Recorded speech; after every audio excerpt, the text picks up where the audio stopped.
Hello, I am Shahnawaz, and in this video lecture we will continue magnetic effects of electric current with one of the important topic alternating current and AC generator और alternating current generator. So students, ये word alternating current या AC हमने हमारी daily life में कई बार use किया है या हम नॉर्मली करते रहते हैं। एसी सप्लाई आ रहा है, एसी वोल्टेज आ रहा है, डीसी वोल्टेज आ रहा है, डीसी सप्लाई आ रहा है। तो इस तरह के वर्ड्स हम नॉर्मली यूज़ करते हैं। तो चलिए देखते हैं इनका मीनिंग क्या होता है, इनका मतलब क्या होता है। तो बड़ा सिंपल सा कॉन्सेप्ट है। अगर हम लोग सिर्फ अल्टरनेटिंग वर्ड की तरफ ध्यान दें तो अल्टरनेटिंग वर्ड से जो मीनिंग निकलता है वो ये निकलता है, अल्टरनेट इट मीन्स एक के बाद एक, एक के बाद एक। अब यहाँ पर करंट के लिए इस अल्टरनेटिंग वर्ड का मतलब क्या हो रहा है या इससे ये क्या प्रूफ करना चाह रहा है। तो देखिए देखते हैं, बड़ा सिंपल सा कॉन्सेप्ट है। If current changes its direction after the regular interval of time, the current is said to be alternating current. अगर करंट अपनी डायरेक्शन को एक रेगुलर इंटरवल टाइम में चेंज करता है, हमने पढ़ा है कि किसी पर्टिकुलर सर्किट में अगर आप कोई सप्लाई वोल्टेज लगाते हैं तो उस सर्किट से एक करंट फ्लो होती है और करंट की डायरेक्शन हमेशा स्पेसिफिकली हायर पोटेंशियल से लोअर पोटेंशियल की तरफ होती है, ये हमें पता है। पर अगर ऐसा कुछ हो रहा है कि यहाँ पर किसी सर्किट में करंट अपनी डायरेक्शन को कंटिन्यूसली चेंज कर रहा है एक इंटरवल ऑफ टाइम में, सपोज़ पहले किसी डायरेक्शन में फ्लो होता है left to right, then again थोड़ी देर बाद एक पर्टिकुलर स्पेसिफिक इंटरवल के बाद वो फ्लो होता है राइट टू लेफ़्ट, फिर अगेन एक इंटरवल के बाद फिर अगेन फ्लो होने लग जाता है लेफ़्ट टू राइट। सो इस तरह का जो फ्लो है उसे कहा जाएगा अल्टरनेट फ्लो ऑफ करंट। तो ये alternate flow of current he basically define करता है अल्टरनेटिंग करंट को। तो चलिए किस तरह से होता है इसको समझते हैं हम।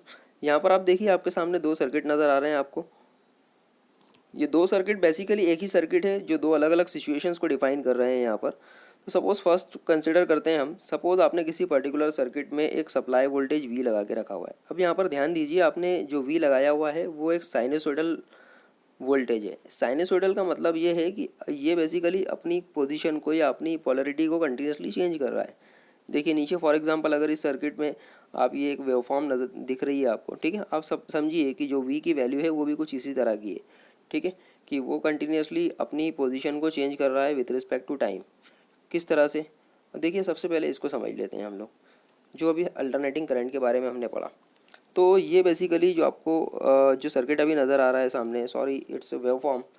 तो वेव फॉर्म में अगर आप देखेंगे ध्यान से, तो वेव फॉर्म में इस पोजीशन पर देखिए, यहाँ से सपोज ओरिजिनेट हो रहा है, ये यहाँ से ओरिजिनेट हो रहा है, देन अगेन धीरे धीरे क्या हो रहा है, ये इंक्रीज़ हो रहा है। इंक्रीज़ होकर ये कहाँ पहुँचा, अपनी मैक्सिमम वैल्यू पर। This is a maximum value. Then again इस मैक्सिमम वैल्यू से फिर से वो कम हो रहा है, डिक्रीज़ हो रहा है, फिर सपोज़ कहाँ पहुँचा, ज़ीरो पर। ये जो पॉइंट है ओरिजिन, ये लेवल डिफाइन कर रहा है ज़ीरो लेवल को। फिर अगेन ज़ीरो के बाद ये नेगेटिव डायरेक्शन में इंक्रीज़ हो रहा है, पहुँचा अपने नेगेटिव की मैक्सिमम पोजीशन पर, जिसे नॉर्मली कहा जाएगा इसकी मिनिमम पोजीशन। देन अगेन इस नेगेटिव मैक्सिमम से अगेन वो इंक्रीज़ होता होता ज़ीरो पर पहुँचेगा, या मैं ऐसा कहूँ कि नेगेटिव मैक्सिमम से रिड्यूस होकर अगेन ज़ीरो पर पहुँचेगा। तो यहाँ पर देखिए, अब यहाँ से ज़ीरो से अगेन वो जब स्टार्ट होगा तो वो फिर से वही वैल्यू को गेन करेगा जो उसने एक इंटरवल पहले गेन की थी, दिस वन। सो यहाँ पर क्या हो रहा है, एक इंटरवल के बाद में वो अपनी वैल्यू को फिर से गेन कर रहा है। सो यहाँ पर मैं कहूँगा कि अल्टरनेट हो रहा है एक तरह से, पहले पॉजिटिव, इसे कहा जाएगा पॉजिटिव साइकिल, इसे कहा जाएगा negative half cycle. So this is a positive half cycle, this is a negative half cycle. और ये पॉजिटिव और नेगेटिव कंबाइनली डिफाइन करते हैं एक फुल साइकिल को। पॉजिटिव और नेगेटिव डिफाइन करते हैं कंबाइनली एक फुल साइकिल को। तो यहाँ पर अल्टरनेटिंग करंट बेसिकली, इसके स्ट्रक्चर की हम बात करें, इसके शेप की बात करें, तो it is a combination of two half cycle. The one is the positive half cycle and the another is a negative half cycle. और इन दोनों हाफ साइकिल के बाद जो थर्ड साइकिल रिपीट होता है, एक्चुअल में वो फर्स्ट वाले के इक्विवेलेंट होता है। या मैं ऐसे कहूँ कि अब ये अल्टरनेटिवली आ रहा है फिर से दोबारा एक पर्टिकुलर इंटरवल के बाद, और ये जो इंटरवल होता है ये होता है इसका टोटल टाइम पीरियड।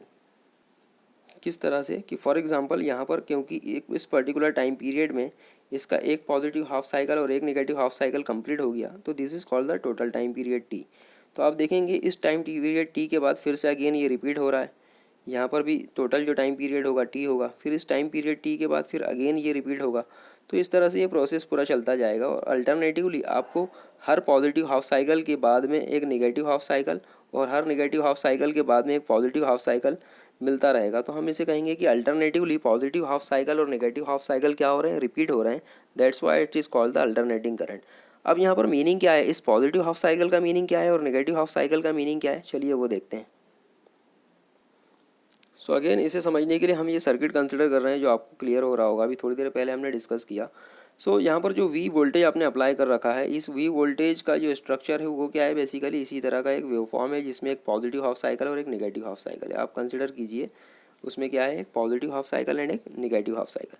तो फॉर एग्जांपल कि फर्स्ट पॉजिटिव हाफ साइकिल के लिए, जब फर्स्ट पॉजिटिव हाफ साइकिल आता है, यहाँ पर ये इस तरह से कंटिन्यूसली वोल्टेज अप्लाई हो रहा है, ये कंटिन्यूसली डायरेक्ट ना होकर इस तरह से वेरिएबल सिचुएशन में है, जो विद रिस्पेक्ट टू टाइम क्या हो रहा है, चेंज हो रहा है। ये कौन है, इसकी मैक्सिमम वैल्यू V, जो यहाँ पर आपने अप्लाई कर रखी है, ठीक है। अभी ध्यान से देखिए आप, यहाँ पर बड़ा सिंपल सा कॉन्सेप्ट है। मैं यहाँ पर इस तरह से अलग बना लेता हूँ इसको थोड़ा सा, क्योंकि यहाँ पर हमें करंट को भी शो करना है। तो सपोज़ कि this one is basically which, this one is a voltage V, suppose this is a voltage V, ठीक है, and this basically showing the current I, current flowing I। So consider यहाँ पर देखिए, for example कि यहाँ से जैसे ही आपका पॉजिटिव साइकिल आया, it means positive half cycle आ रहा है। पॉजिटिव हाफ साइकिल के केस में, यहाँ पर पॉजिटिव हाफ साइकिल के केस में सपोज़ इस तरह का स्ट्रक्चर है। इस तरह के स्ट्रक्चर में अपर वाला जो पोर्शन है, अपर वाला टर्मिनल सपोज पॉजिटिव कहलाएगा और लोअर वाला टर्मिनल ऑब्वियसली क्या कहलाएगा, नेगेटिव, ठीक है, क्लियर। तो यहाँ पर क्योंकि हमें पता है करंट का फ्लो हमेशा पॉजिटिव टू नेगेटिव होता है, तो जैसे ही ये वाला साइकिल आता है यहाँ पर सप्लाई पर, तो करंट यहाँ से फ्लो होना शुरू हो जाता है। करंट यहाँ से फ्लो होना शुरू होता है किस डायरेक्शन में, इस पर्टिकुलर डायरेक्शन में, left to right, left to right. और ये लेफ़्ट टू राइट करंट कहाँ फ्लो होता है, फिर इस रजिस्टर R से फ्लो होता है। तो रजिस्टर R से जब left to right current flow होता है, तो इसे हम शो करते हैं हमेशा पॉजिटिव हाफ साइकिल से। हमेशा जो करंट की डायरेक्शन होती है लेफ़्ट टू राइट, उसे शो किया जाता है पॉजिटिव हाफ साइकिल से। तो देखिए पॉजिटिव हाफ साइकिल से हम रिप्रेजेंट कर रहे हैं यहाँ पर इसको, ठीक है, पॉजिटिव हाफ साइकिल से ये रिप्रेजेंट हुआ। फिर अगेन क्या हुआ, ये पर्टिकुलर वोल्टेज लेवल यहाँ तक तो अप्लाई हो चुका है। अब इसके बाद ये अप्लाई होगा नेगेटिव वाला पोर्शन, नेगेटिव वाला पोर्शन। सो नेगेटिव वाला पोर्शन जैसे ही यहाँ पर आता है, तो देखिए अब पोलरिटी क्या हो जाएगी, रिवर्स हो जाएगी। इट मीन्स कि जो पहले पॉजिटिव था वो नेगेटिव हो गया, जो नेगेटिव वाला टर्मिनल था पॉजिटिव हो गया। तो अब करंट की डायरेक्शन, फिर अगेन करंट तो हमेशा पॉजिटिव से नेगेटिव ही फ्लो होती है, करंट कभी अपनी डायरेक्शन को चेंज नहीं करती, उस मतलब it with respect to polarity ये हमेशा पॉजिटिव टू नेगेटिव ही फ्लो होगी। तो यहाँ पर अगेन क्योंकि सप्लाई की डायरेक्शन चेंज हो चुकी है, इसलिए करंट की डायरेक्शन भी क्या होगी, अगेन चेंज होगी। यहाँ पर अब करंट कैसी फ्लो होगी, पॉजिटिव टू नेगेटिव, इस तरह से। मतलब अगर यहाँ पर मैं देखूँ तो करंट का फ्लो इस पर्टिकुलर केस में क्या होगा, राइट टू लेफ्ट। अगर मैं इस आर्म को रेफरेंस मान लूँ, तो इस आर्म पर मुझे पहले लेफ्ट टू राइट मिल रहा था, अब इस आर्म पर मुझे क्या मिल रहा है, राइट टू लेफ्ट मिल रहा है। तो राइट टू लेफ्ट जो डायरेक्शन होती है वो हमेशा नेगेटिव साइकिल से शो की जाती है, नेगेटिव साइकिल से शो की जाती है। सो ये प्रैक्टिकली पॉसिबल कैसे हो पा रहा है, तो देखिए इसे समझने के लिए आप कंसिडर कीजिए कि आप और आपके को बहुत सारे फ्रेंड जो हैं उसको हमने एक लाइन में खड़ा कर दिया है, और हमने कहा है उन्हें ट्रैक पर दौड़ने के लिए। हमने सबसे पहले उनको एक पर्टिकुलर पॉइंट पे पोजीशन पर खड़ा कर दिया है, और वो पोजीशन है सपोज़ ज़ीरो पोजीशन। सपोज़ ये ज़ीरो पोजीशन पर वो सारे खड़े हुए हैं। सपोज़ अभी यहाँ पर इस पर्टिकुलर पिक्चर में आप ये समझ सकते हैं कि ये येलो शेड के आपको जो चार्जेस नज़र आ रहे हैं, ये येलो शेड के जो चार्जेस हैं वो आप सभी लोग हैं, ठीक है। आपको हमने एक पर्टिकुलर पोजीशन पर खड़ा कर दिया, फिर हमने आपको कहा दौड़िए, गो। आपने दौड़ना शुरू किया। अब आप दौड़ेंगे तो कैसा होगा, अचानक से क्या मैक्सिमम स्पीड पर पहुंचेंगे, नहीं, आप धीरे धीरे अपनी वेलोसिटी को इंक्रीज़ करेंगे। तो देखिए किस तरह से करेंगे आप आपकी वेलोसिटी को इंक्रीज़, आप धीरे धीरे दौड़ना शुरू करेंगे। आप सारे के सारे एक साथ दौड़ रहे हैं, और एक पर्टिकुलर टाइम इंटरवल के बाद आप सभी लोग अपनी मैक्सिमम वेलोसिटी को अचीव कर चुके होंगे, बिल्कुल फुल स्पीड से आप दौड़ रहे होंगे। जैसे जब आप आपकी फुल स्पीड पर पहुंचेंगे, आपकी मैक्सिमम वेलोसिटी पर पहुंचेंगे, हम आपको अचानक से कहेंगे वापस आइए। हम आपको कहेंगे वापस आइए, अपनी रिवर्स डायरेक्शन में आइए। जहाँ से आपने दौड़ना शुरू किया था उसकी वापस अपोजिट डायरेक्शन में आना शुरू कीजिए। अब क्या ऐसा होगा कि आप अचानक से पलट जाएंगे, ऐसा तो नहीं होगा। आप जैसे ही इंस्ट्रक्शन सुनेंगे, आप धीरे धीरे अपनी वेलोसिटी को कम करेंगे, आप धीरे धीरे अपनी वेलोसिटी को रिड्यूस करेंगे। एक पर्टिकुलर टाइम इंटरवल के बाद आप रुकेंगे, अपनी वेलोसिटी को क्या कर लेंगे, ज़ीरो कर लेंगे, और ज़ीरो करने के बाद फिर अगेन आप रिवर्स डायरेक्शन में दौड़ना शुरू करेंगे, रिवर्स डायरेक्शन में फिर दौड़ना शुरू करेंगे, और धीरे धीरे धीरे यहाँ पर भी क्या होगा, अपनी मैक्सिमम वेलोसिटी को अटेन करेंगे। तो ये आपने यहाँ पर रिवर्स डायरेक्शन में भी मैक्सिमम वेलोसिटी को अटेन कर लिया, ठीक है। फिर अगेन हम आपसे कहेंगे रुकिए, देखिए यहाँ पर जो चार्जेस की डायरेक्शन भी पहले इस तरफ डायरेक्शन में थी, वो इस तरफ जा रहे थे, फिर अचानक इस पर्टिकुलर पॉइंट पे हमने आपसे कहा, वो इस पर्टिकुलर पॉइंट पे आपने टर्न लिया और टर्न लेकर फिर अगर आप रिवर्स डायरेक्शन में फिर से जा रहे हैं, अब रिवर्स डायरेक्शन में फिर से आप जा रहे हैं और फिर से आपने मैक्सिमम वेलोसिटी अटेन कर ली है। मैक्सिमम वेलोसिटी जैसी अटेन की आपने, हमने आपको फिर से इंस्ट्रक्शन दिया वापस जाओ, वापस जाओ। अब वापस जाओगे तो कैसे जाओगे, एकदम से तो जाओगे नहीं, धीरे धीरे फिर से अपनी वेलोसिटी को रिड्यूस करोगे, जीरो पोजीशन पर आओगे, फिर उस डायरेक्शन में वापस जाओगे, और इस तरह से ये साइकिल क्या होगा, नॉर्मली चलता रहेगा। तो आप समझ सकते हैं करंट के फ्लो का, क्योंकि करंट का फ्लो बेसिकली क्या होता है, चार्जेस का फ्लो होता है, और चार्जेस जो होते हैं वो हमेशा करंट की अपोजिट डायरेक्शन में फ्लो होते हैं। हाँ, आपको ये कॉन्सेप्ट हमेशा याद रखना है कि the flow of charges is always in the opposite direction to the flow of current, या हम ऐसा बोल सकते हैं कि करंट हमेशा फ्लो होती है चार्जेस के अपोजिट डायरेक्शन में, क्योंकि चार्जेस की वजह से ही करंट फ्लो होती है। तो यहाँ पर आप कंफ्यूज मत होइएगा, क्योंकि यहाँ पर हमने जो चार्जेस का फ्लो करंट के डायरेक्शन में कंसिडर किया हुआ है, तो ये सिर्फ आपको समझाने के लिए अभी कंसिडर किया है, बट इन एक्चुअल आपको हमेशा वो कॉन्सेप्ट याद रखना है कि the flow of charges is always inverse to the, या always opposite to the flow of current. जिस डायरेक्शन में करंट फ्लो होता है, चार्जेस हमेशा उसके अपोजिट डायरेक्शन में करंट होते हैं, उसके अपोजिट डायरेक्शन में फ्लो होते हैं, ठीक है। तो यहाँ पर आपको इसको लेकर बिल्कुल भी कंफ्यूज नहीं होना है। सो आपको ये कॉन्सेप्ट भी हमेशा मान के चलना है कि जब भी हम किसी पर्टिकुलर कंडक्टर, अब कंडक्टर यहाँ पर कौन है, ये हमारा रजिस्टर है, इस रजिस्टर को अगर मैं इस तरह से सपोज थोड़ी देर के लिए बना लूँ, तो इस रजिस्टर से फ्लो होने वाला जो करंट है, अगर लेफ़्ट टू राइट है, लेफ़्ट टू राइट है, लेफ़्ट टू राइट है, तो ये हमेशा पॉजिटिव साइकिल से शो किया जाएगा, ठीक है। अगर ये कंडक्टर या रजिस्टर से फ्लो होने वाला जो करंट है वो राइट टू लेफ्ट है, तो ये हमेशा क्या होगा, नेगेटिव डायरेक्शन से या नेगेटिव साइकिल से शो किया जाएगा। क्लियर। तो ये हो गया आपका नेगेटिव साइकिल, नेगेटिव साइकिल, और this one is basically positive cycle, positive cycle, ठीक है। तो आई होप कि आपको समझ में आ रहा होगा, बड़ा आसान सा कॉन्सेप्ट है। अल्टरनेटिंग करंट क्या है, किस तरह से जनरेट होता है, एक्चुअल में इसका मीनिंग क्या होता है, डायरेक्शंस के मीनिंग क्या है, क्योंकि अभी हमने कहा कि कोई पर्टिकुलर करंट जो है अगर अपनी डायरेक्शन को एक इंटरवल के बाद चेंज कर रहा है, तो डायरेक्शन चेंज करने का मतलब आपको समझ में आया होगा कि किस तरह से डायरेक्शन चेंज हो रही है। डायरेक्शन चेंज हो रही है, इट मीन्स कि यहाँ पर सप्लाई की डायरेक्शन चेंज हो रही है, इसकी वजह से करंट की डायरेक्शन चेंज हो रही है, ठीक है। और करंट की डायरेक्शन किस तरह से चेंज हो रही है, क्योंकि अंदर चार्जेस का फ्लो अचानक से रिवर्स हो रहा है। तो आपको ये सारी चीज़ें आई होप कि पूरी क्लियर हो रही होगी।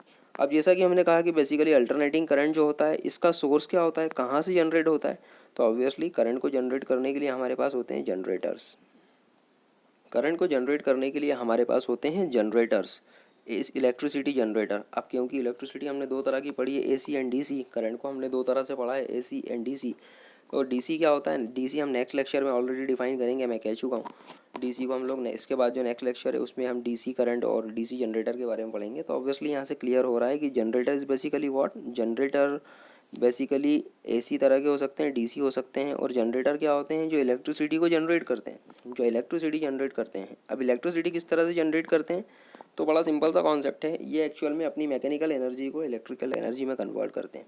देखिए इसके प्रीवियस लेक्चर्स में हमने डीसी मोटर पढ़ा था। डीसी मोटर का कॉन्सेप्ट हमने देखा था कि मोटर बेसिकली क्या होती है, जो इलेक्ट्रिकल एनर्जी को मैकेनिकल एनर्जी में कन्वर्ट कर दे वो मोटर, जो इलेक्ट्रिकल एनर्जी को मैकेनिकल एनर्जी में कन्वर्ट कर दे वो मोटर। और जनरेटर जो होता है वो मोटर का जस्ट इन्वर्स कॉन्सेप्ट होता है। अगर मैं ऐसा कहूँ कि ऐसी डिवाइस जो मैकेनिकल एनर्जी को इलेक्ट्रिकल में कन्वर्ट कर रही है, मैकेनिकल एनर्जी को इलेक्ट्रिकल एनर्जी में कन्वर्ट कर रही है, तो this is called the generator. तो आपको हमेशा याद रखना है, generator and motor are having the opposite concept, are having the opposite concept. तो देखिए, a generator is a device which converts mechanical energy into electrical energy. Mechanical energy को electrical energy में कन्वर्ट करना है, तो वो क्या कहलाएगा, जनरेटर। अब जनरेटर दो तरह के हो सकते हैं, इलेक्ट्रिकल एनर्जी को जनरेट करना है, इलेक्ट्रिकल एनर्जी को जनरेट करना है, तो इलेक्ट्रिकल एनर्जी दो तरह की हो सकती है, एसी और डीसी। तो जो एसी अल्टरनेटिंग करंट टाइप की इलेक्ट्रिकल एनर्जी को जनरेट करे वो कहलाएगा एसी जनरेटर, और जो डीसी जनरेट करे, इट मीन्स कि डायरेक्ट करंट टाइप की एनर्जी को जनरेट करे, वो क्या कहलाएगा, डीसी जनरेटर। तो इस पर्टिकुलर लेक्चर में हम लोग एसी जनरेटर पर बात करेंगे फिलहाल। डीसी जनरेटर हमने नेक्स्ट लेक्चर में कवर किया हुआ है डीसी करंट के साथ में। सो स्टूडेंट, जब भी जनरेटर की बात आती है तो देखिए पिक्चर्स आपके सामने नज़र आ रहे हैं, इस तरह के पिक्चर्स, इस तरह के डिवाइसेस आपने कहीं ना कहीं आपके सराउंडिंग एनवायरनमेंट में देखी होगी। जो नीचे वाला ब्लू वाला पिक्चर है, इसे आपने देखा होगा हॉस्पिटल्स के बाहर, आपके स्कूल के बाहर, या किसी बड़े ऑफिस के बाहर, किसी बड़े ऑर्गेनाइजेशंस के बाहर, जहाँ पे ज़्यादा पावर कंजम्पशन की ज़रूरत होती है, जहाँ पर ज़्यादा इलेक्ट्रिसिटी की ज़रूरत होती है, वहाँ पर इस तरह के बड़े बड़े जनरेटर्स लगे होते हैं, है ना। और अचानक से इनको आप इनकी आवाज़ से इनको महसूस भी कर सकते हो। अचानक से जैसी इलेक्ट्रिसिटी जाती है वैसे ही जनरेटर ऑन हो जाते हैं और इनके साउंड से ही हमें पता चल जाता है कि अरे जनरेटर ऑन हो गया है, ठीक है। उसके अलावा अगर हम देखें इस तरह के छोटे जनरेटर जो ऊपर रेड वाला आपको नज़र आ रहा है, तो इस तरह का जनरेटर आपको किसी छोटे ऑफिस के बाहर या किसी शॉप के बाहर नज़र आ सकता है जहाँ पर लोअर पावर की रिक्वायरमेंट होती है। तो actually on the basis of power generation यहाँ पर जनरेटर अलग अलग तरह के होते हैं, बट फिलहाल हमारे लेक्चर का टॉपिक वो नहीं है। तो it is just the picture to identify कि जनरेटर होते क्या हैं, किस तरह के होते हैं, ताकि आप पहचान सकें कि आपके सराउंडिंग इन्वायरमेंट में आपने कहीं ना कहीं जनरेटर को देखा ज़रूर है। सो इस लेक्चर में हमें ये पढ़ना है कि बेसिकली जनरेटर काम कैसे करता है, how it works, what's the basic principle of generator, है ना। तो चलिए देखते हैं, स्टार्ट करते हैं। तो अगर मैं एसी जनरेटर की बात करूं तो एसी जनरेटर का बेसिक प्रिंसिपल ऑफ वर्किंग होता है इलेक्ट्रोमैग्नेटिक इंडक्शन, है ना। When the principle of working of AC generator is based on the electromagnetic induction. Electromagnetic induction word जो है वो अभी हमने लास्ट लेक्चर में डिस्कस किया हुआ है, बहुत अच्छे से, काफ़ी अच्छे से समझा है इसको। मैं फिर से एक बार रिपीट करता हूँ, इलेक्ट्रोमैग्नेटिक इंडक्शन क्या होता है। Electromagnetic induction just simply define generation of electricity bye magnetism. अगर आप मैग्नेटिज्म की मदद से इलेक्ट्रिसिटी जनरेट कर रहे हैं, मैग्नेटिज्म की मदद से इलेक्ट्रिसिटी जनरेट कर रहे हैं, तो आप बेसिकली किसको डिफाइन कर रहे हैं, इलेक्ट्रोमैग्नेटिक इंडक्शन को डिफाइन कर रहे हैं। और किस तरह से होता है, तो हमने पढ़ा था, बड़ा सिंपल सा कॉन्सेप्ट था कि अगर आप किसी पर्टिकुलर कॉइल और मैग्नेट के बीच में रिलेटिव मोशन करवाते हैं तो तो magnetic field line of forces of magnet cross करती है कॉइल को, या जितना फास्टली ये क्रॉस करेगी या इसका रेट ऑफ चेंज जितना ज़्यादा होगा विथ रिस्पेक्ट टू कॉइल, उतना ज़्यादा वहाँ पर इलेक्ट्रोमोटिव फोर्स इंड्यूस्ड होगा और उस इलेक्ट्रोमोटिव फोर्स की वजह से इंड्यूस्ड करंट वहाँ पर रिड्यूस होगी, या फिर हमेशा कहें कि वहाँ पर करंट इंड्यूस्ड होगी। तो चलिए, the principle of working of AC generator is based on the electromagnetic induction when the number of magnetic line of force through the closed loop means coil changes, induced EMF and induced current is produced in the loop. Clear? तो चलिए इसके बात करते हैं। ये छोटा सा आपको डायग्राम आपको सामने नज़र आ रहा होगा। It is basically the internal structure of generator. किसी जनरेटर का इंटरनल स्ट्रक्चर किस तरह का होता है, तो इस तरह का आपको नज़र आ रहा है। यही सेम स्ट्रक्चर आपको याद आ रहा होगा, आपने डीसी मोटर में भी पढ़ा था, ऐसा कि ऐसी स्ट्रक्चर उसमें भी होता है, बट एक छोटा सा माइनर सा डिफरेंस होता है। हम आपको बताते हैं क्या फ़र्क होता है दोनों में। तो देखिए, आपको याद आ रहा होगा कि बेसिकली वहाँ पर भी आपने क्या किया था, किसी कॉइल को या आर्मेचर को मैग्नेटिक फील्ड के बीच में घुमाया था, ठीक। यहाँ पर भी आप वही करने वाले हैं, मैग्नेटिक फील्ड के बीच में आर्मेचर और कॉइल को घुमाने वाले हैं। क्या होता है, इसको करने के पहले हम फिर से एक बार इसके जो बिल्डिंग ब्लॉक्स है बेसिक, उसके बारे में छोटा सा डिस्कशन देख लेते हैं। तो देखिए, सबसे पहला बिल्डिंग ब्लॉक जो है इसका वो फील्ड मैग्नेट जो आपको नॉर्थ पोल और साउथ पोल के फॉर्म में नज़र आ रहे हैं। तो field magnet NS is a permanent magnet producing a strong magnetic field between its poles. ये सबसे स्ट्रॉन्ग मैग्नेट होते हैं जो बेसिकली मैग्नेटिक फील्ड क्रिएट करते हैं, strong magnetic line of forces create करते हैं यहाँ पर। इसके बाद सेकंड है आपका armature is a coil having the large number of turn off copper wire mounted on the soft iron core. This armature PQRS, suppose यहाँ पर आपने कंसिडर किया हुआ है, this is PQRS is placed between the field magnet, ठीक। तो ये armature क्या है, it is basically A coil, और यहाँ पर एक आपको स्ट्रक्चर सिंगल कॉइल से शो किया हुआ है। बड़ा सिंपल सा कॉन्सेप्ट है। यहाँ पर कॉइल को आपको एक सिंगल वायर से शो किया हुआ है, लेकिन एक्चुअल में ये सिंगल वायर ना होकर ऐसा क्या होता है, स्टेक्स ऑफ वायर होते हैं, नंबर ऑफ वायर्स होते हैं, काफ़ी सारे टर्न्स होते हैं इसमें, ठीक है। इसका प्रैक्टिकल स्ट्रक्चर अगर आप देखना चाहते हैं तो आप हमारा डीसी मोटर वाला जो लेक्चर है उसको ज़रूर देखिएगा। उसमें प्रैक्टिकली आर्मेचर किस तरह से अपीयरेबल होता है, किस तरह से कॉन्फ़िगरेशन होता है उसका, है ना, वो बिल्कुल बहुत अच्छे से डिफ़ाइन किया हुआ है उसके अंदर। तो अगर आप आर्मेचर के स्ट्रक्चर को समझना चाहते हैं तो आप एक बार डीसी मोटर वाला लेक्चर फिर से देखेंगे। उसमें आप जो पिक्चर्स दी हुई है उन पिक्चर्स को आप अच्छे से स्टडी करेंगे, देखेंगे, तो आप you will find the actual structure of this armature. तो मैं कह चुका हूँ आर्मेचर बेसिकली क्या है। आर्मेचर एक कॉइल है जो बेसिकली सॉफ्ट आयरन कोर पर क्या होती है, वाउंडेड होती है। क्लियर। और यहाँ पर हमने शो किया हुआ है कि सपोज इसे बेसिकली डिफाइन किया हुआ है PQRS से। This is PQ and this is RS, ठीक है। कोई डाउट इसमें? इसके बाद आता है स्लिप रिंग्स। जो आपको ये रिंग नज़र आ रहे हैं ऑरेंज कलर के, this is a slip ring. अब ये रिंग है, इसका नाम से क्लियर हो रहा है स्लिप रिंग। इट मीन्स कि ये रिंग किसी पर स्लिप हो रहा है, ठीक। अब किस पर स्लिप हो रहे हैं वो हम देखते हैं, बट फिलहाल यहाँ पर दो रिंग नज़र आ रहे हैं। इन रिंग को कहा जाता है नॉर्मली R1 और R2 से रिप्रेजेंट किया हुआ है। सपोज़ ये वाला रिंग जो है R1, जो सेकंड वाला रिंग है वो है R2। तो यहाँ पर R1 R2 दो तरह के रिंग्स हैं। ये दो रिंग्स में से एक रिंग जो है R1 सपोज़ इस वाली रेड वाली आर्म जिसको हमने PQ से डिफ़ाइन किया था थोड़ी देर पहले, इस PQ से कनेक्टेड है, ठीक है। एंड सपोज़ जो सेकंड वाला रिंग है ये वाला, this is basically denoted by the R2, और ये ब्लू वाली आर्म जो है इससे कनेक्टेड है, जिससे हमने कहा था थोड़ी देर पहले RS। तो इस तरह से जो इन दोनों आर्म से क्या है, यहाँ पर दो रिंग्स कनेक्टेड हैं। अब ये क्योंकि मैंने कहा बेसिकली आर्मेचर जो है वो इस मैग्नेटिक फील्ड में रोटेट होता है, इस मैग्नेटिक फील्ड में रोटेट होता है इस तरह से। अब ये रोटेशन क्लॉकवाइज भी हो सकता है, एंटी क्लॉकवाइज भी डायरेक्शन हो सकता है, एज यू विश, जैसा आप करवाना चाहें। बट क्योंकि अगर आर्मेचर रोटेट होगा मैग्नेटिक फील्ड के बीच में, तो ऑब्वियसली क्योंकि रिंग जो है इनसे कनेक्टेड है, तो ये रिंग भी क्या होंगे, रोटेट होंगे। So we can say R1 and R2 are the metal rings. R1 and R2 are the metal rings. Metal rings connected to R1 is connected to the P and R2 is connected to the S. These ring rotate with the armature. Clear? अब यहाँ पर हमने बात की थी कि ये ring कैसे हैं भाई, स्लिप रिंग है। मैंने कहा किसी पर तो स्लिप हो रहे होंगे, किस पर स्लिप हुए, किस पर फिसले ये। अब देखते हैं किस पर फिसलते हैं ये। तो ये फिसल रहे हैं बेसिकली ब्रशेस के ऊपर। ब्रशेस कौन है, कौन सा ब्रश, ब्रश वाला ब्रश, दांत मांजने वाला ब्रश नहीं, ब्रश, ठीक है, सफाई वाला ब्रश भी नहीं। ये ब्रश है बेसिकली एक तरह का ग्रेफाइट का बना हुआ। हमने डीसी मोटर वाले लेक्चर में ब्रश के बारे में भी काफ़ी अच्छे से पढ़ा था। ब्रशेस क्या होते हैं, हमने कहा था एक बेसिकली इस तरह के कॉन्टैक्ट होते हैं जो ग्रेफाइट के बने हुए होते हैं।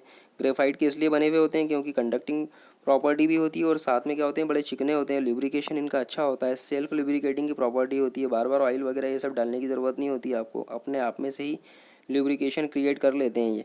तो लुब्रिकेशन अच्छा होने की वजह से रिंग पे अच्छी तरह से स्लिप होते हैं, फिसलते अच्छे हैं रिंग के ऊपर, ठीक है।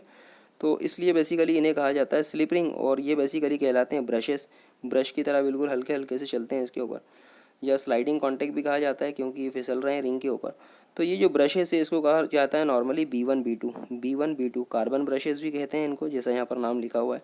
तो बहुत सारे नाम हैं इसके। तो ब्रशेस बेसिकली यहाँ पर हैं B1 B2 are the sliding contacts made up of the graphite. The slip rings maintain sliding contact with the brushes. तो आई होप कि आपको इसका स्ट्रक्चर समझ में आ रहा होगा। स्ट्रक्चर बिल्कुल एज इट इज़ सेम है डीसी मोटर जैसा। अगर आपने डीसी मोटर का स्ट्रक्चर याद कर लिया या उसको समझ लिया तो डेफिनेटली आप डीसी किसी भी जनरेटर के स्ट्रक्चर को भी आसानी से लिख सकते हैं। मतलब कहने का बिल्डिंग ब्लॉक्स जो हैं वो बिल्कुल सेम है, बिल्डिंग ब्लॉक्स में कोई डिफरेंस नहीं है, बस छोटा सा वेरिएशन है इसके सर्किट में, वो हम आपको बताते हैं। वेरिएशन क्या है, आपको याद आ रहा होगा कि इन ब्रशेस से हम जब डीसी मोटर पढ़ रहे थे तब इन ब्रशेस से यहाँ पर क्या हो रहा था, एक इलेक्ट्रिकल सप्लाई दिया हुआ था आपने, एक डीसी बैटरी लगा के रखी हुई थी जिसकी वजह से इसमें करंट फ्लो हो रहा था, और उस करंट फ्लो होने की वजह से यहाँ पर एक फोर्स क्रिएट हो रहा था, उस फोर्स की वजह से ये आर्मेचर घूम रहा था, ठीक है। यहाँ पर इसका जस्ट अपोजिट है। अगर हम इसके वर्किंग की बात करें तो क्योंकि अभी इसके पहले हमने जो इलेक्ट्रोमैग्नेटिक इंडक्शन वाला कॉन्सेप्ट पढ़ा है उसमें हमने पढ़ा है बहुत अच्छे से कि अगर आप मैग्नेटिक फील्ड लाइंस के बीच में कॉइल का रोटेशन करवाते हैं, या कॉइल जो है अगर मैग्नेटिक फील्ड लाइंस को कंटिन्यूसली क्रॉस करती है, उसमें चेंजेस कंटिन्यूसली होते हैं, उसके क्रॉसिंग के चेंजेस होते हैं, या एक पर्टिकुलर रेट में यहाँ पर magnetic field line of forces coil से क्रॉस होती है, ठीक है।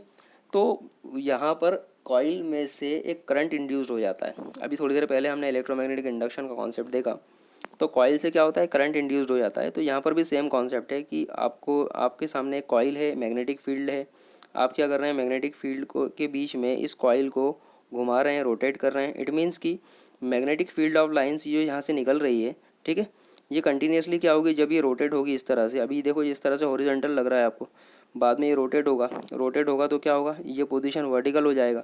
वर्टिकल होगा तो सीधी सी बात है, जितनी लाइंस को पहले क्रॉस कर रहा था अब उससे ज़्यादा लाइंस को क्रॉस करेगा। इट मीन्स कि लाइन की क्रॉसिंग चेंज हो रही है यहाँ पर। तो लाइन की क्रॉसिंग चेंज हो रही है तो उससे क्या होगा, इस पर्टिकुलर कॉइल से करंट इंड्यूस्ड होगा, इस पर्टिकुलर कॉइल में एक करंट इंड्यूस्ड होगा, और वो जो करंट होगा उस करंट को आप बाहर किसी रजिस्टर के थ्रू क्या कर सकते हैं, कैलकुलेट कर सकते हैं इस तरह से, ठीक है। तो यहाँ पर बड़ा सिंपल सा कॉन्सेप्ट है। तो चलिए किस तरह से यूज़ होता है ये, तो आपको याद आ रहा होगा। इसको समझने के लिए हम एक चीज़ और डिस्कस कर लें। फ्लेमिंग राइट हैंड रूल आपने पता किया था या हमने डिस्कस किया था। फ्लेमिंग राइट हैंड रूल का इस्तेमाल क्यों हो रहा था, इसीलिए कि आपका जब इलेक्ट्रोमैग्नेटिक इंडक्शन वाले कॉन्सेप्ट में जब कॉइल का रोटेशन हो रहा था या कॉइल का मूवमेंट हो रहा था with in the magnetic field, तो वहाँ पर जो करंट इंड्यूस हो रहा था उस करंट की डायरेक्शन क्या होगी, उस करंट की डायरेक्शन को फाइंड आउट करने के लिए हमने पढ़ा था फ्लेमिंग्स राइट हैंड रूल। तो चलिए वर्किंग शुरू करते हैं हम एसी जनरेटर की। बेसिकली किस तरह वर्क करता है ये। तो as the armature is rotated, the number of magnetic line of force passing through the armature coil changes. हमने अभी जैसे पहले कहा, because of this an induced EMF and induced current flows in the coil. The direction of current is defined in the two parts. ठीक है, direction of current यहाँ पर दो पार्ट में डिफाइन की हुई है, क्योंकि हम लोग अल्टरनेटिंग करंट के बारे में बात कर रहे हैं, और अल्टरनेटिंग करंट की दो डायरेक्शन होती है, left to right, right to left, या साइकिल के टर्म्स में positive half cycle, negative half cycle. तो इसलिए यहाँ पर भी हम दो तरह से डिफाइन करेंगे इसको। तो देखिए, during the first half cycle when the P Q R S is horizontal, पहला हाफ साइकिल हमने कंसिडर किया जब पी क्यू आर एस क्या है, हॉरिजॉन्टल है। देखिए आप इस वाले डायग्राम में देख सकते हैं बहुत अच्छी तरह से, पी क्यू आर एस अभी क्या है, हॉरिजॉन्टल है, ठीक। और आपने क्या किया हुआ है, इसको आप क्लॉकवाइज डायरेक्शन में रोटेट कर रहे हैं। देखिए यहाँ पर एक्सिस के पास में एक जो बेंड कर्व लगा हुआ है, उसकी डायरेक्शन कैसी है, क्लॉकवाइज। तो यहाँ पर हमने कंसिडरेशन क्लॉकवाइज डायरेक्शन का लिया हुआ है। तो यहाँ पर आप देख सकते हैं बहुत अच्छी तरह से। अब जैसे ही आप क्लॉकवाइज डायरेक्शन में इसको रोटेट करेंगे तो क्या होगा, मुझे बताइए। बड़ा सिंपल सा कॉन्सेप्ट है। आप जैसे ही क्लॉकवाइज डायरेक्शन में रोटेट करेंगे तो जो पी क्यू है, उस पी क्यू की डायरेक्शन कैसी होगी, ऊपर की तरफ, और आर एस की डायरेक्शन कैसी होगी, नीचे की तरफ। आप देख सकते हैं पी क्यू कैसा होगा, अपवर्ड डायरेक्शन में मोशन करेगा, आर एस जो होगा वो डाउनवर्ड डायरेक्शन में मोशन करेगा। सो देखिए अब यहाँ पर आपके पास कंडक्टर के मोशन की डायरेक्शन, इट मीन्स कि कॉइल के मोशन की डायरेक्शन आपको पता चल गई। P Q basically up side में, आर एस डाउन साइड में, और magnetic field of line of forces की डायरेक्शन भी आपको पता है, लेफ्ट टू राइट यहाँ पर बिल्कुल बहुत अच्छी तरह से अपेयर हो रहा है ये। तो अगर आप यहाँ पर देखें तो you have the direction of magnetic field lines and you have the direction of motion of conductor. तो अब यहाँ पर आप easily Fleming's right hand rule apply कर सकते हैं। फ्लेमिंग राइट हैंड रूल क्या था कि अगर आपके राइट हैंड को आपने इस तरह से स्ट्रेच किया हुआ है कि आपका थंब, राइट हैंड का थंब, उसकी four finger and then central finger, इन तीनों में, ये तीनों एक दूसरे के परपेंडिकुलर हो। आपने इस तरह से तीनों को स्ट्रेच किया कि ये तीनों एक दूसरे के परपेंडिकुलर हो। अब इसमें जो फोर फिंगर हैं, वो four finger suppose magnetic field की डायरेक्शन को शो कर रही है, ठीक है। जो थंब है वो डायरेक्शन ऑफ कंडक्टर को शो कर रहा है, direction of motion of conductor को शो कर रहा है। तो डेफिनेटली जो सेंट्रल फिंगर होगी वो डायरेक्शन ऑफ करंट को यहाँ पर शो करेगी। तो यहाँ पर इस पर्टिकुलर केस में आप इस फ्लेमिंग राइट हैंड रूल को अप्लाई करके ज़रूर देखिए। आप देखेंगे कि जब आपकी मैग्नेटिक फील्ड की डायरेक्शन को फोर फिंगर रिप्रेजेंट करती है, फोर फिंगर रिप्रेजेंट करती है, और थंब की डायरेक्शन को थंब की डायरेक्शन से बेसिकली पी क्यू वाले केस में, पी क्यू वाले केस में इस कॉइल के रोटेशन को शो किया जा रहा है ना।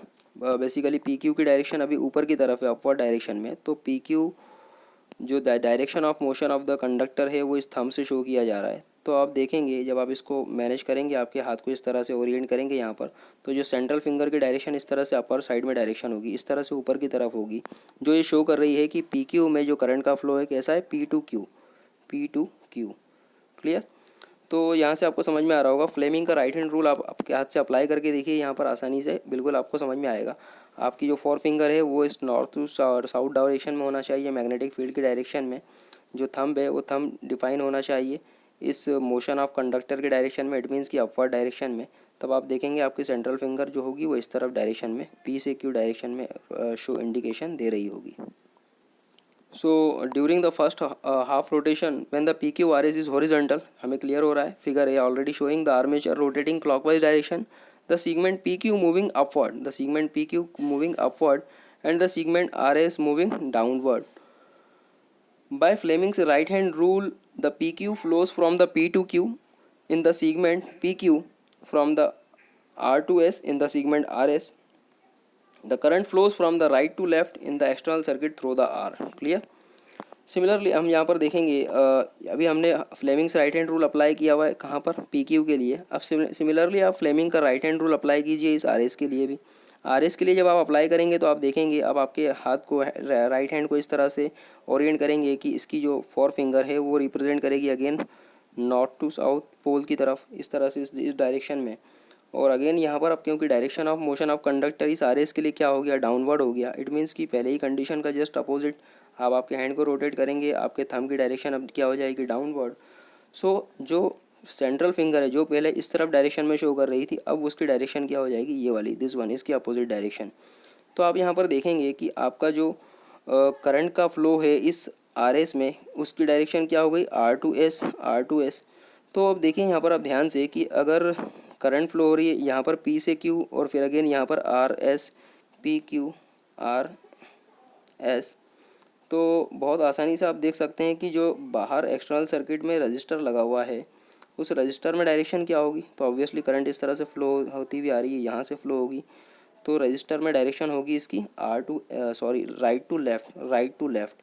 और राइट टू लेफ़्ट जब करंट फ्लो होता है तो राइट टू लेफ़्ट करंट को हम किससे शो करते हैं, राइट टू लेफ़्ट करंट को हम शो करते हैं बेसिकली पॉजिटिव या नेगेटिव साइकिल, बताइए, पॉजिटिव हाफ साइकिल या negative half cycle. Right to left को हम शो करते हैं नेगेटिव हाफ साइकिल से, राइट टू लेफ़्ट को हम शो करते हैं नेगेटिव हाफ साइकिल से, ठीक है।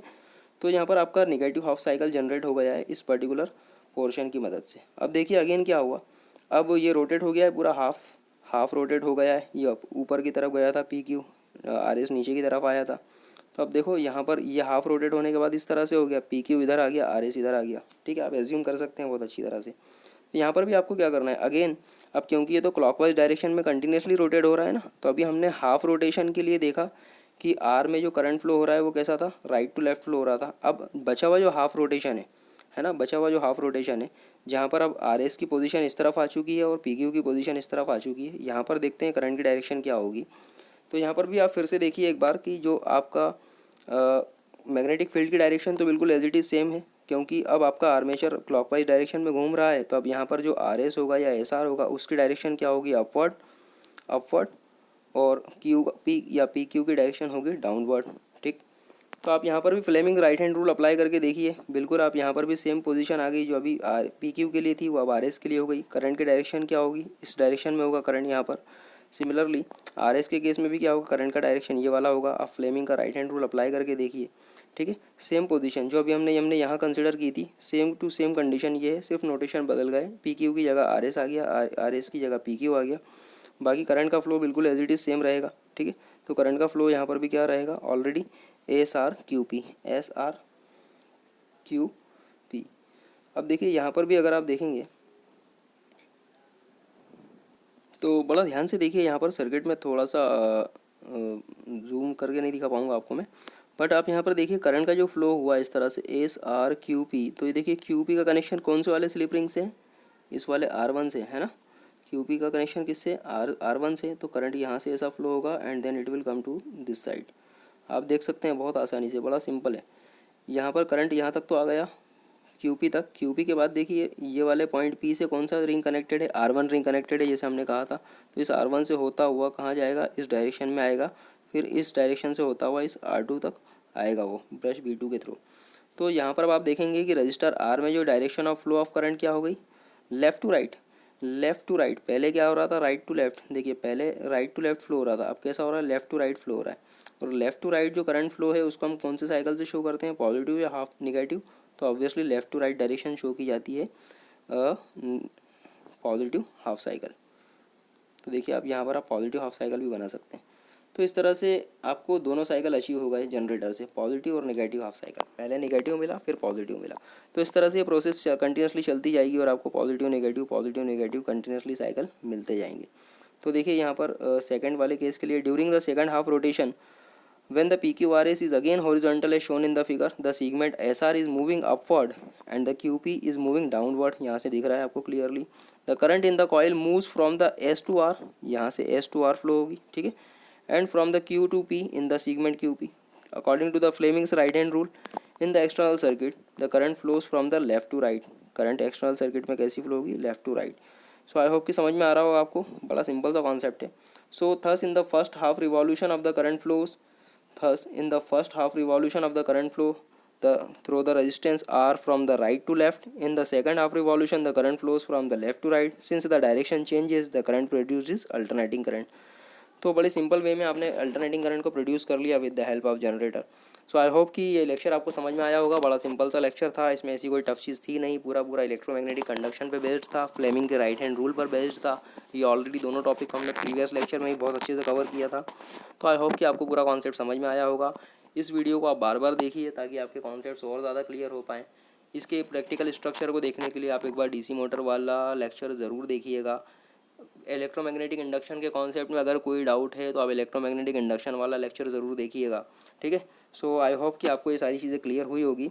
तो अब मैं एक चीज़ बोलूँगा आपको कि सामने आपको जो मेरा फेस आइकॉन दिख रहा है, इस फेस आइकॉन पे आप क्लिक करके इस चैनल को अभी तक अगर आपने सब्सक्राइब नहीं किया तो इसको ज़रूर सब्सक्राइब कर दीजिएगा, और ताकि आने वाले जो फर्दर लेक्चर्स हैं वो भी आप तक आसानी से पहुंच सकें। Okay, thank you.